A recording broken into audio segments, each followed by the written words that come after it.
Global National with Donna Friesen.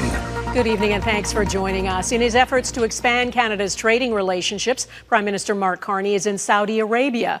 Already Canada's second largest trading partner in the Middle East, Carney says they've barely scratched the surface of the potential. The relationship, though, has been strained because of human rights issues. Carney is the first Canadian Prime Minister to go there in more than 2 decades. He says he wants to work with Saudi Arabia as it modernizes and transforms its economy.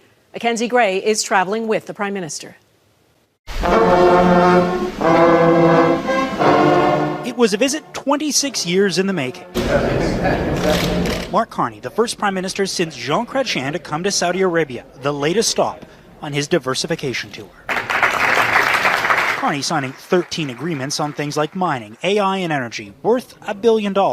A less lucrative deal compared to what he struck in China, India and the UAE. And while new business was the core focus, Carney also attempting to distance himself from the Trudeau government, whose objections over the arrest of women's rights activists in Saudi spiraled into ambassadors being booted and trade stalling. I do see that lecturing countries from afar is an ineffective strategy.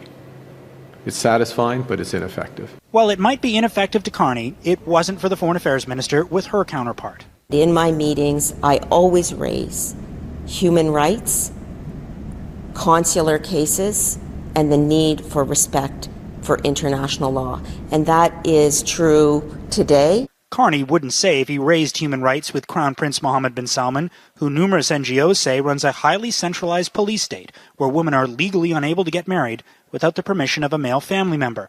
The Saudi military has also been credibly accused of using their equipment to quell domestic protests, but that's not stopping Canada from opening a new defense trade office in Riyadh, all part of Carney's strategy. Engagement can be effective. It doesn't mean it's always effective. It doesn't mean it's decisive, but it can be effective.